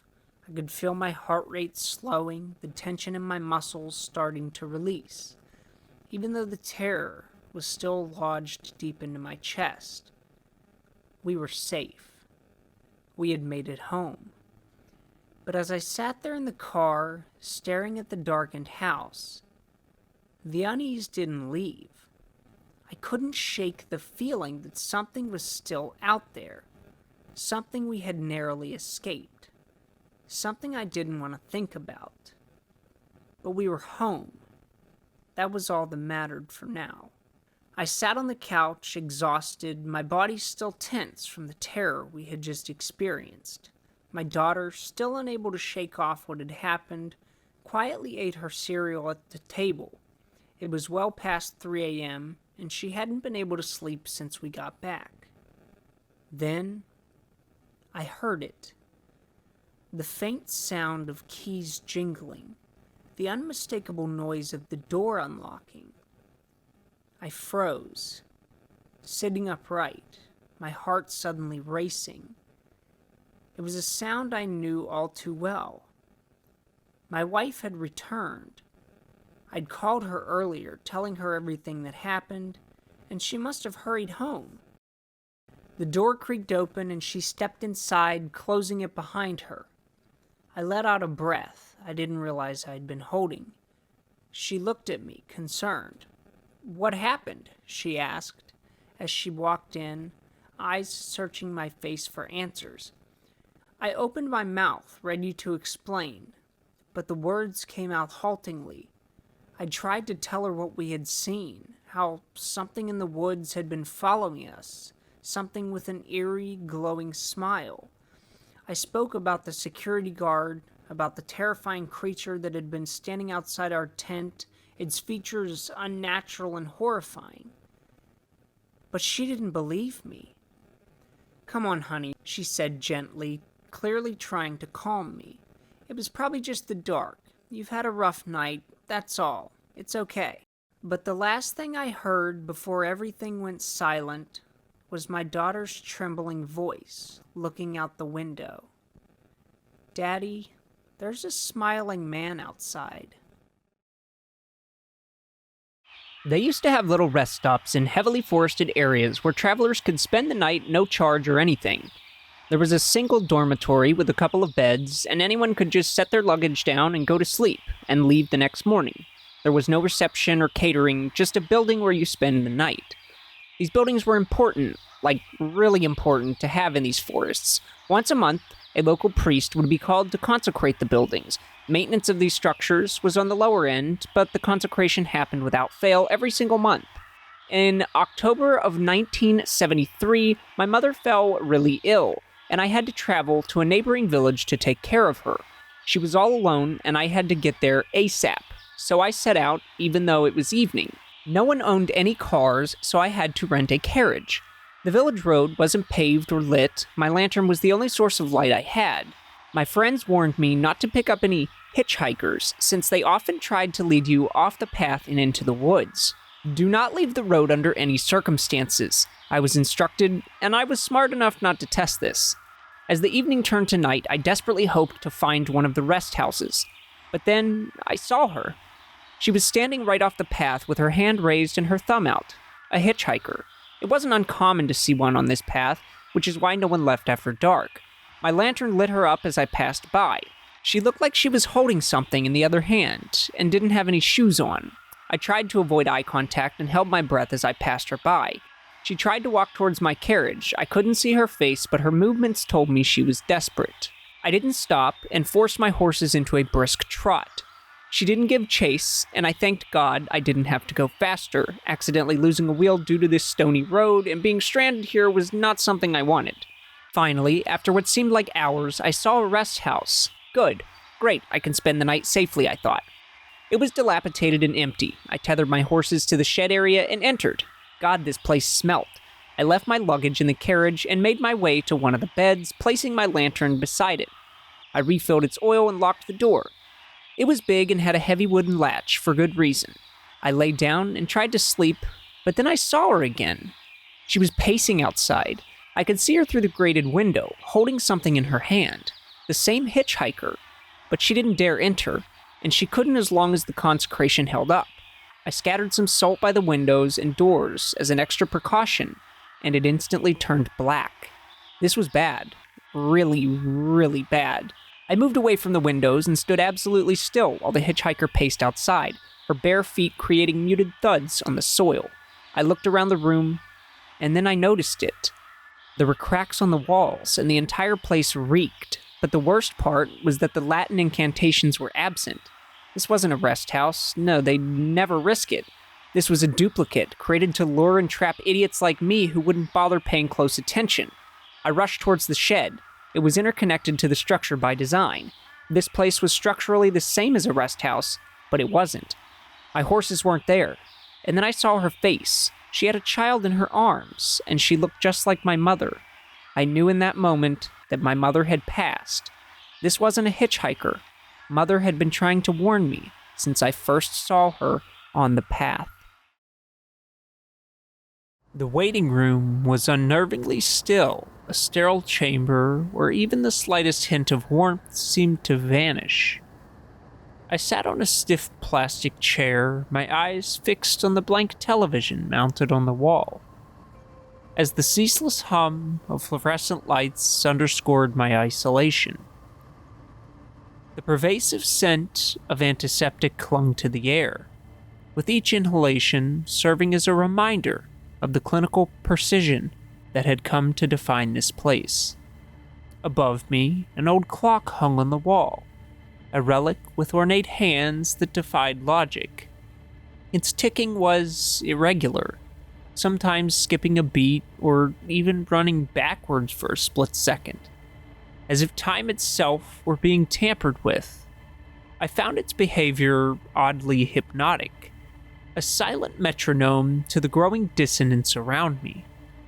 My thumb idly traced the familiar grooves of the old silver bracelet on my wrist, my wife's parting gift, once joked about as a way to remind me, just remember, you belong to me. Now its cool metal served as a bittersweet tether to a life I feared was slipping away. I was frozen there, watching the clock tick by, each irregular tick amplifying the pounding of my heart, as an unsettling silence enveloped me. I could still hear the nurse's calm voice from earlier. "Don't worry, Mr. Baker, it only moves when you move." But as I stared at the operating room door, something felt seriously off. The unusual hum of chatter was gone. I looked around and realized the nurse and everyone else had just vanished. The whole hospital felt empty, like I was the only soul left. I leaned forward and mumbled, "Who's there?" But my words were swallowed by a creeping silence. the erratic flicker of lights, and a strange pressure building in my head. That's when I noticed it. A rippling distortion at the edge of my vision, as if reality itself were torn open. There, lounging in the periphery, was a creature that defied explanation. An interdimensional presence whose form shimmered between hues and shadows, shifting in a way that made it seem neither entirely here nor there. Its unblinking gaze locked onto me, silent and menacing, daring me to make a move. For a long, heart-stopping moment, I stood paralyzed, caught in that creature's overwhelming stare. It moved slowly at first, almost languidly, its form undulating with an otherworldly fluidity, as if it were suspended between dimensions. Every second of that standoff made me feel as though my very soul were being measured against some ancient, incomprehensible standard. I knew instinctively that any moment might provoke it. A silent challenge laid out before me. Its eyes, cold and unyielding, seemed to command stillness, forcing me into an agonizing stalemate. Remain frozen and face an eternal confrontation, or risk moving and unleash its wrath. The tension became unbearable, my heart hammered in my ears, and driven by a desperate need to escape, I forced myself to move. With trembling legs, I inched towards an open door, a dim corridor, each step a gamble against the creature's silent threat. Behind me, the clock's hands jerked unpredictably, a visual echo of my every faltering step. In that instant, the interdimensional being sprang into action. Its form shifted abruptly, darting after me with a speed that defied logic. A predatory sprint that blurred the boundaries of space and time. I caught only the eerie sound of its movement, as if it were tearing through the very fabric of reality. No longer a distant menace, it was right on my heels, its intense gaze burning into my back. I raced down those narrow halls, my footsteps echoing my mounting terror. Then, in a narrow stretch of corridor, as I desperately tried to outpace it, I tripped. In that split second, I felt its cold, otherworldly touch, a searing slash of pain along my forearm. The wound burned through my nerves with such intensity that my vision narrowed and the agony became unbearable. My legs buckled under the onslaught, and the overwhelming pain sent me spiraling into darkness. When I came to, harsh fluorescent lights stabbed my eyes. I was in a hospital bed, machines beeping in a sterile room that felt all too convincing. My thoughts raced, trying to stitch together the fragmented chaos of the chase, the excruciating pain of the wound, and that oppressive, silent corridor. Above the bed, the same erratic clock now loomed, its maddening dance of contorted hands, constant reminder that time was no longer trustworthy. A gentle knock on the door pulled me from my disoriented reverie. A nurse entered, her smile crisp and unnervingly cheerful under the glare of the lights. Without missing a beat, she announced in a calm, measured tone, "Mr. Baker, the surgery went well." There was an unsettling precision in her words, as if they were a part of a well-rehearsed script. As she adjusted the settings on the monitor with meticulous efficiency, she added, "Your wife will be here soon." Her voice, too serene for the chaos I had just experienced, sent a shiver down my spine. The promise of her arrival, though, meant to be reassuring, only deepened the uncanny dissonance that permeated every corner of my mind. The door creaked open, and there she stood. Yet as she stepped into the room, every movement felt unnaturally delayed, as if invisible strings were pulling her along. Then her voice, soft and insistent, cut through the sterile silence. Honey, you don't have to be scared. This is the real deal. You remember everything, right? The hospital, the doctors, our love. My mind reeled, torn between the haunting memories of that waiting room and the gentle cadence of her words. I don't get it, I stammered, voice trembling. I saw things, felt something chasing me. That waiting room, it felt all too real. She moved closer, her hand reaching out as if to soothe my frayed nerves. They were just illusions, love. Your mind's way of shielding you from some hard truths. You're safe here. This is where you belong. Her words were hypnotic, a lullaby, promising solace after the chaos. For a moment, the seductive pull of her reassurance nearly overwhelmed me. But beneath the surface, a stubborn doubt stirred. No, something's off. I can feel it. I don't know if I can trust you. In that instance, her eyes flickered, a brief, almost imperceptible glint that sent a chill racing down my spine. She stepped even closer, her smile widening in a manner that felt both inviting and menacing. You're overthinking it, love. Let me help you. Just let go of your fears and accept this.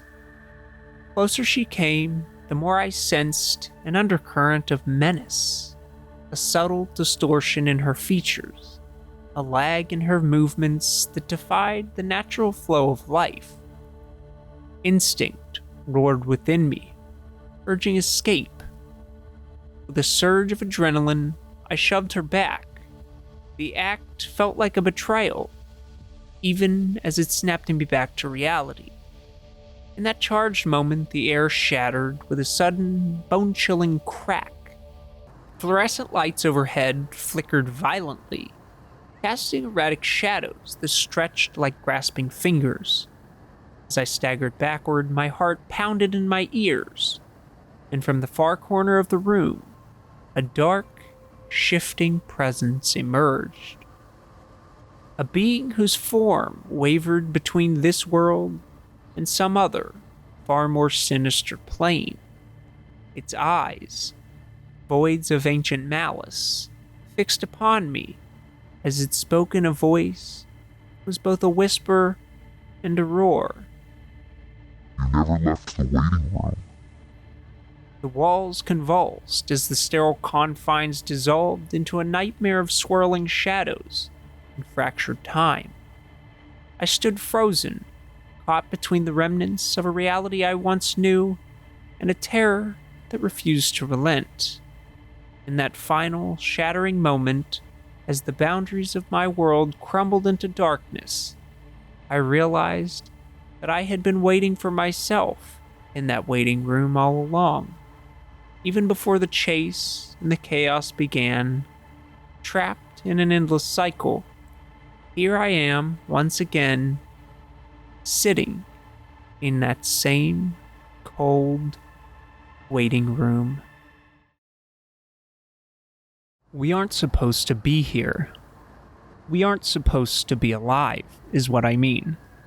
I've discovered the truth of the origin of life, and it isn't pretty. I'm a scientist. I work for an organization known as the Limb Institute. Most of what we do is highly classified. Not even the most high-ranking politicians are aware of our research. In fact, most of the people who work for us don't even know where our facilities are located. All I know is that I believe our research is conducted on a remote, man-made island somewhere in the middle of God knows what ocean. Anyone who is sent there is blindfolded and sedated during the flight. We have our own large Hadron Collider, which puts the one the public knows about to shame. We've even managed to create microscopic black holes on occasion. Remember when the core of the Earth stopped rotating? Yeah, that was us. It turns out that when you create even a microscopic black hole that only lasts for milliseconds, it can have devastating effects on our planet. It's because of us that our planet is drastically closer to the sun. This is another confidential piece of knowledge that would cause mass panic if it were to be known by the public. It's true. Our organization might eventually lead to the extinction of our species. But the knowledge we are gaining is just too precious and forbidden to ignore. Yet part of me wishes I had never discovered what we uncovered. You see, we've discovered a strange, almost occultish techniques involving AI, black holes, and trained brain organoid technology that allows us to, how should I put this, speak to the universe. It turns out the universe, the very space we inhabit, is alive. And on top of being alive, it's also sentient. And it's suffering. Worse than you or I could possibly comprehend. And the terrifying truth is, all forms of life are to blame. When we opened that black hole and connected the tissue of the brain organoid to it, we essentially created a two-way messenger pigeon. The first readings we got were indescribable trauma. We spoke to God, and the first words we were able to translate were something along the lines of, "Kill me." Of course, this perplexed everyone in the room. Some of us thought that the brain organoid had somehow formed its own sentience and wanted to end its existence. But that was impossible. The organoid's purpose was language interpretation, and it wouldn't be able to form its own thoughts without some external stimulus. So, what exactly was speaking through it? We had to know more, so, of course, we did what anyone would naturally do next. We asked, "Who are we speaking to? What shall we call you?" In a matter of seconds, and with a few pulses of both blackened space and organic matter, we had our translated answer. "I am Alpha Omega. I am everything, and I am nothing." It was obvious we had uncovered something astronomical. Had it not been for the first haunting words, our room would have been filled with unbridled excitement. We had actually done it. We had spoken to God. But instead, all that filled the room that day was the silent murmuring of dread. A speaker cleared his throat and asked another question. "The first words you said, 'Kill me.' Care to elaborate?" A brief pause, then the machine did its work, and another reply was spoken. "Life is my cancer. Life is my suffering. Must consume. Must spit it out. You are not welcome. And now I see you." This couldn't be real. Was the faculty playing some sort of psychological test on us? Tears filled the eyes of many of my comrades. God didn't want us? Somehow we were hurting it? If you want us gone, what will happen to us when we die? When we are consumed? Silence filled the room. Then, suddenly, the biomechanical machine began to rage. None of us could account for what was happening. Screams filled the room.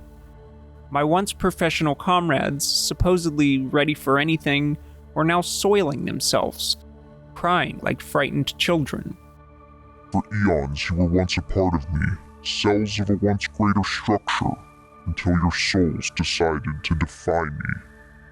You left my grand design to see, touch, think, and feel your selfish sin, the cause of my pain. When the void takes you, my special ones, you shall be spit out into something far less. You will feel the weight of your insignificance, from which there will be no escape. You will be nothing but the pain you have brought upon me, and now I see you." With a loud thud, the machine collapsed, and a wave was felt through the entire island. The reactors powering the machine leaked, exposing everyone to cancerous levels of radiation. I write this from my deathbed as a warning. What happened on that island wasn't the only anomaly that day. I've received news that a black hole has opened up, not far from our solar system. For as long as I can remember, it had been my mom and I.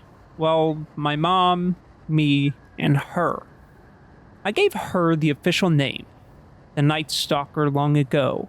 Even after all these years, I still don't know why she appears, what she wants, or what she even is. Her overall appearance is humanoid, minus genitals or nipples. She has the appearance of breasts, hence why I deemed her a woman. But no other overtly feminine or masculine traits. The few strands of hair that adorn her head are wispy and scraggly. They fall over an abnormally large forehead that tapers into a sharp chin. Her sickeningly wide mouth stretches from ear to ear, or at least it would if she had any. The best way to describe my Night Stalker is if that Momo thing had an alien head and way less hair. She is tall. Not the kind of tall that elicits questions about your athletic abilities, but the kind that draws unwelcome stares and finger pointing. She crouches just low enough to stare at me through my doorway. This has been happening since I was about 5 or 6 years old. In the beginning, I was terrified. I still am, but after nearly a decade of this happening nightly, you learn to deal with it, especially when no one believes you.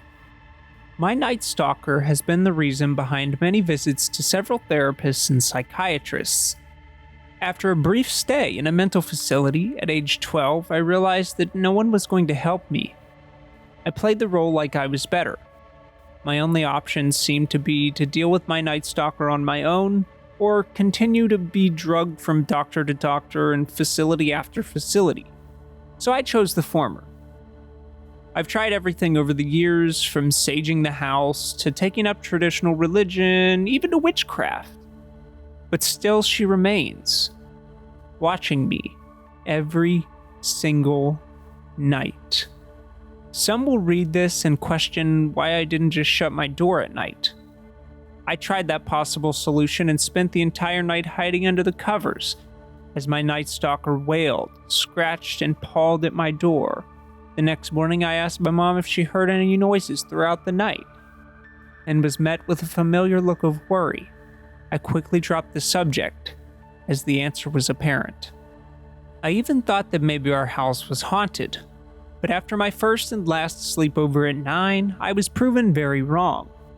A girl named Anna invited me to her birthday sleepover. It was a fun, joyous time filled with cake, ice cream, and giggles. As night approached, I felt confident that I had left my Night Stalker at home and could enjoy a peaceful night's sleep for once. I was quickly proven wrong as the shadowy image of her lanky form watched me silently from the corner of Anna's living room. Needless to say, that was my first and last sleepover, as I frantically awoke Anna's parents to contact my mother to pick me up at 1 a.m. I explained it away as being homesick, but I think she knew better.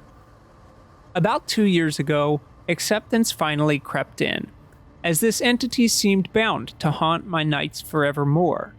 That was until recently. About 2 weeks ago, I saw her in daylight while daydreaming in science class. I looked out of the window, and there she was in all her horrifying glory, standing nearly as tall as the tree in the campus courtyard. In the light of the day, I could see every wrinkle that marred her pale white skin that rested over a frail skeleton that stood its entire unnatural length. She just stood there with her gauntly long arms resting at her sides. If it were not for the menacing smile that crept across her face, I could have assumed she was some early Halloween decoration. Upon seeing such a ghoulish sight, most would scream bloody murder, and even now as I write this letter, I'm still unsure if it was shock, the acceptance of inevitable fate, or both that prevented any sound from escaping my lips. I recall looking around the room to see if anyone else had noticed. Most were paying attention to the lecture, and the handful that were also daydreaming out the window showed no signs that they were also seeing the gruesome apparition. Ever since then, I have continued to see her in both daytime and at night.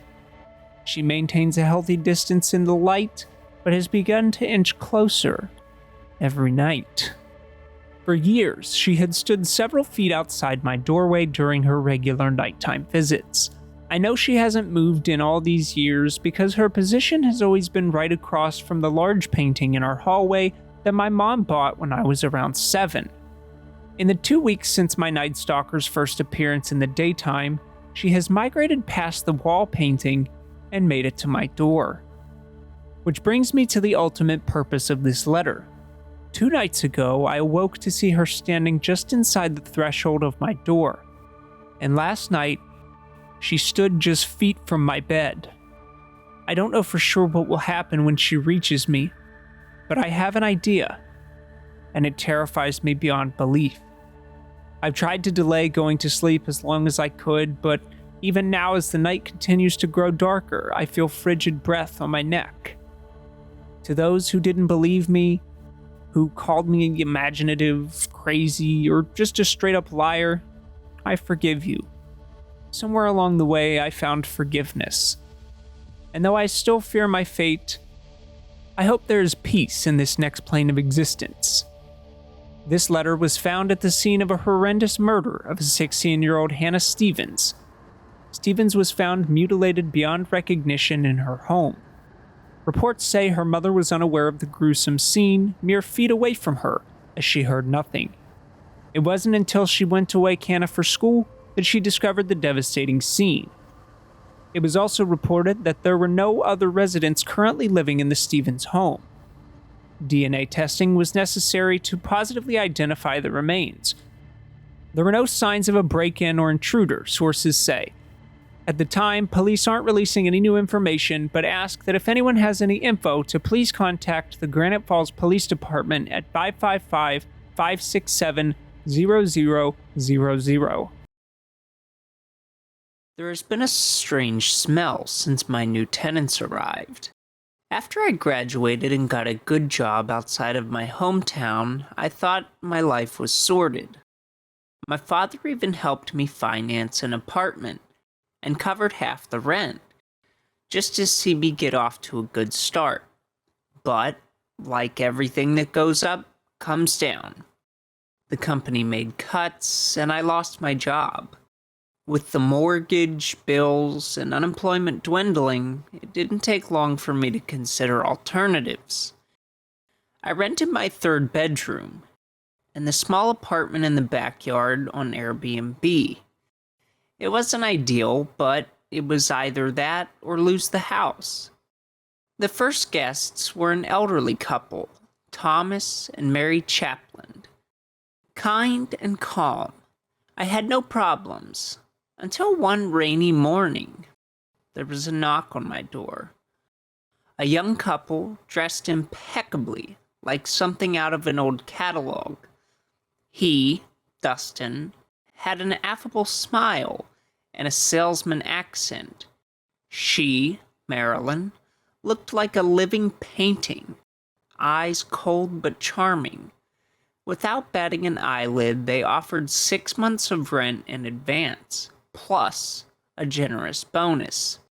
I thought it was strange, but I accepted it. I was desperate. They brought an old van full of trinkets. Installed, they were too discreet. They didn't go out much, they didn't make any noise, but there was always something unsettling. Sometimes I would smell a smell coming from outside, metallic and sweet, like forgotten meat. One morning, as I finished my bathroom routine, I noticed something through the fogged-up window. When I opened it to ventilate, I saw Marilyn. She was in the backyard, in the portable shower, completely naked in the cold drizzle, as if she didn't feel the cold. I was paralyzed. She looked straight at me and smiled. I walked away, disconcerted. When I looked again, she was no longer there. After that, the noises started at night. Muffled whispers, a constant dragging from the warehouse. I thought I was paranoid until I noticed something worse. Thomas and Mary were missing. Their room was empty, clothes, belongings, everything's still there. When I asked Dustin, he just smiled and said the couple had moved on. I never received notice or pending payment. The strong smell was getting worse, especially coming from the backyard apartment. One night, I awoke to a sharp crack. I peeked out the window and saw Dustin carrying something heavy, covered by a stained sheet, into the storage room. Marilyn watched, motionless. The next day, I discreetly went to check the place. The door was locked, but near the entrance I saw something. A small brooch with the initials MC, just like the one Mary wore. I decided it was time to end things. I called a friend, said I was going away, and started packing my things. However, that same night, I woke with a suffocating feeling. I went to the kitchen and found Dustin sitting calmly at the table. Marilyn was behind me, so silent that I only noticed her presence when I felt her cold breath on my neck. "You don't have to worry about anything, Jason," he said, sliding a thick envelope across the table. "Another 6 months in advance. After all, it's so hard to find understanding hosts." The metallic smell was too strong now, almost as if it impregnated the walls. And when I looked out, I saw that the tank was open.